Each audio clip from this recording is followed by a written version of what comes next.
At dito na tayo sa gate ng Senado.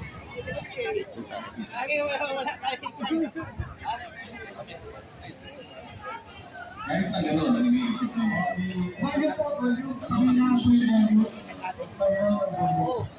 Dumating kayo rito. Sa panurong pa naman ang Senado ay nagkakaroon ng Ay, maganda po guys. Ito na sa gate, no? Announcement po, no? Maraming tao. Ang nangyari po kahapon ay simply connected Generator.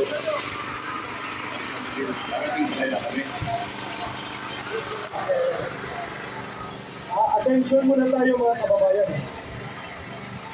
May mangyayari po na pilit na-aresto ang ating isang kasama. Nandito po si Tata, ay tayo kanina tayo. Dahil sila po ay nag-represent, Dito sa peaceful, yung mga nakaputi kanina ng gulo. ay pwedeng haputin ang mga pagkain o kaya tubig. O may libreng pagkain pala sa isang kanila. grupo doon, na mukhang konektado po sa nakakalimang grupo, sa naghahan ng pulis. So nagkaroon ng batuhan, at Napaliwanag yung gulo kanina, mga nakaputi. pero, announcement na, Problema nakaputi rin ako, baka dadamay pa tayo nang wala sa oras. hindi po tayo dito pumunta para magkagulo. Yes. Hindi tayo dito pumunta, prayer ang Kami ginagawa. po ay handa mag-negotiate, hindi para maggulo. Mabuti po ang hindi tinuloy ang pag-aresto sa kanya. Ang tanging ginawa nila, kasama ng ating grupo, ay magkaroon po ng paghakot ng tubig at ng ating supply ng pagkain.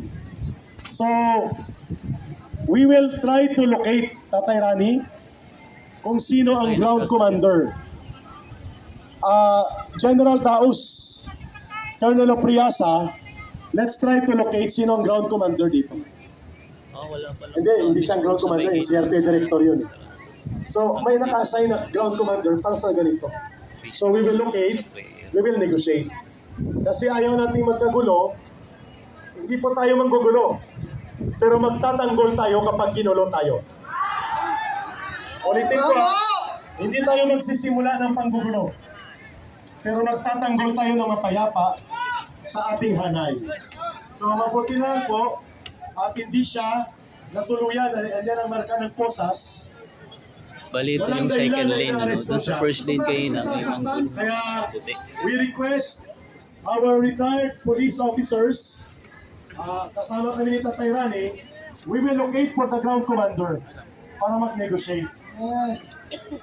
Wala naman po ang sitwasyon, makinig po na tayo, walang sitwasyon na hindi madadala sa mabuting usapan. Pakinggan natin si Tatay Rani, magbibigay siya ng guidance dahil lumalaki po tayo dito. Yes, ito po ay nakakalungkot na pangyayari.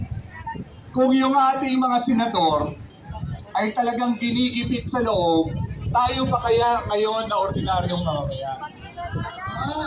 So sana po, sa pagkakataong ito, itaas naman natin, magkaisa tayo para sa dignidad natin bilang isang Pilipino. Ano ba ang motto ng mga kapulisan? Diba? To serve and to protect. Huwag niyong sasagarin ang taong bayan. Tama! Alalahanin niyo! Umaambon na rito, medyo malakas-lakas ng kotse. Ginakagaw niyo ba kami?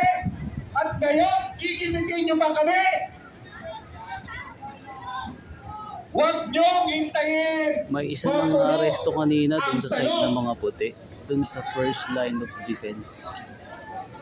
Matagal na kami Kasi narito nandito. ngayon sa second. Disiplinado kami Ito rito. mga nandito, peaceful.